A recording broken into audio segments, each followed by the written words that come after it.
జిల్లా చీమకుర్తి గాంధీనగర్లోని మండల పరిషత్ ప్రాథమిక పాఠశాలలో వార్షికోత్సవ వేడుకలు ఘనంగా నిర్వహించారు. చిన్నారులు ప్రదర్శించిన సాంస్కృతిక కార్యక్రమాలు, నృత్యాలు ప్రేక్షకులను ఆకట్టుకున్నాయి.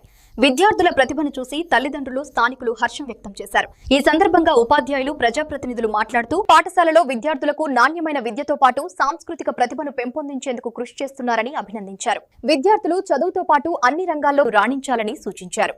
కార్యక్రమంలో ఉపాధ్యాయులు, యూటీఎఫ్ నాయకులు, ప్రజాప్రతినిధులు, తల్లిదండ్రులు పాల్గొని వేడుకలను విజయవంతం చేశారు. సంక్రాంతి సంబరాలని రకరకాలైనటువంటి ప్రోగ్రాం చెప్పున్నారు. మరి ఇంత ప్రోగ్రాం చేసినా మనకు ఉన్నటువంటిది 130 మంది అంటున్నారు. మన సెంటర్లో ఉంది. మరి దాదాపు ఈ స్కూల్కి 150 మందిని చేర్చగలగాలి మీరు.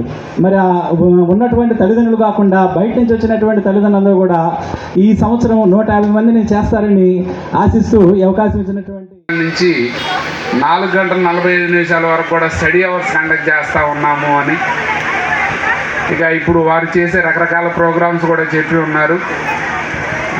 మేము అడిగేది ఏంటంటే, మీ పరిధిలో ఉన్న ఈ పాఠశాల బడియుడు పిల్లలందరినీ కూడా ఈ పాఠశాలలో చేర్చి వారి విద్యాభివృద్ధి అయ్యే విధంగా మీరందరూ కూడా కృషి చేయవలసింది, అదేవిధంగా సహకరించవలసింది అని కోరుకుంటూ, భవిష్యత్తులో కూడా ఈ పాఠశాల ఇంకా ఇంతకన్నా ఎక్కువ ఎన్రోల్మెంట్ తోటి మండలంలో ఎక్కువ పిల్లలున్న పాఠశాలగా అభివృద్ధి చెందాలని కోరుకుంటూ ఈ అవకాశం ఇచ్చిన పెద్దలందరికీ ధన్యవాదాలు తెలియజేసుకుంటాం.